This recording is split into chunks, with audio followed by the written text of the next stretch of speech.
கடவுள் கொடுத்த கடைசி சான்ஸ் இது தான். கண்டிப்பாக ஏப்ரல் 23 எல்லாரும் மறந்துடாதீங்க. மறந்தும் கூட இருந்துடாதீங்க. அதை தான் நான் சொல்லுவேன். கண்டிப்பாக டிவிகேவை சப்போர்ட் பண்ணுங்கள். தமிழ்நாட்டுக்கு கண்டிப்பாக புதிய தலைவரை தேர்ந்தெடுக்க வேண்டிய கட்டாயத்தில் நம்ம இருக்கோம்.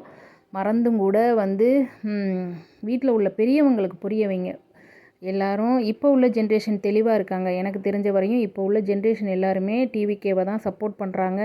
இப்போ உள்ள குழந்தைங்க முதற்கொண்டு டிவிகேவுக்கு ஆதரவாக தான் இருக்காங்க. எல்லாருமே குழந்தைங்க முதற்கொண்டு பெரியவங்கள்ட்ட சொல்கிறது. அதே மாதிரி நம்ம இப்போ உள்ள ஜென்ரேஷன் ஓட் போடுற ஜென்ரேஷன் நம்ம அம்மா அப்பாவுக்கு புரிய வைங்க. நாங்கள் பரம்பரையாக இவங்களுக்கு தான் போடுவோம் அப்படின்னு சொன்னாங்கன்னா கண்டிப்பாக அவங்களுக்கு புரிய வைங்க. நமக்கு புதிய தலைவரை தேர்ந்தெடுக்க வேண்டிய கட்டாயத்தில் இருக்கோம். Vote for TVK.